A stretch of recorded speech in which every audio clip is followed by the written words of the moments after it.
We just know when there's someone in our midst whose integrity is inspiring and whose record of achievement in addressing the world's most pressing problems is nothing less than stunning. Jimmy Carter, 39th President of the United States, is that someone.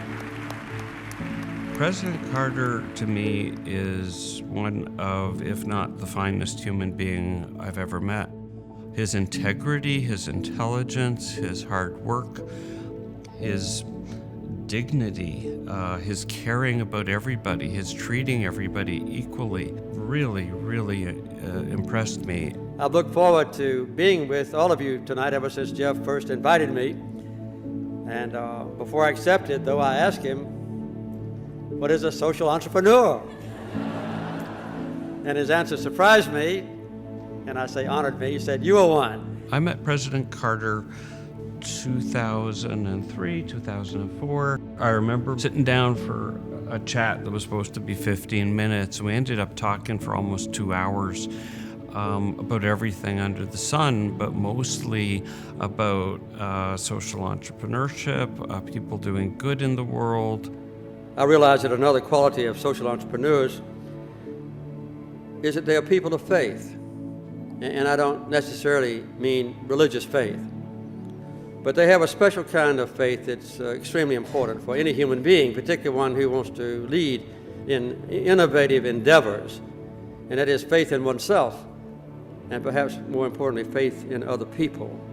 I really got to know President Carter through the work of the elders. The initial group of elders were Kofi Annan, Archbishop Tutu, President Carter, Mary Robinson, other world leaders of very high esteem. And we had 3-4 meetings a year around the world where we would talk about world issues for 2-3 days. But you know who never ran out of energy or out of questions or ideas was President Carter. I don't think anyone would ever claim that the demolition of someone's home or the confiscation of a home in which the family has lived for many generations is fair or justice or peaceful.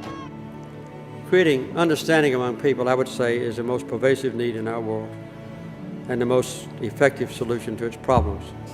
You who commit your intelligence and your energy and your life to this work, I thank you all for what you do.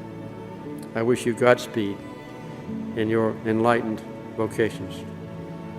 You social entrepreneurs are indeed the hope of our future world.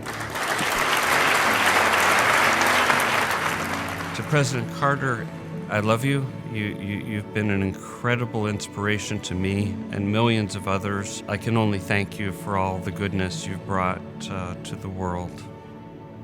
Thank you, sir.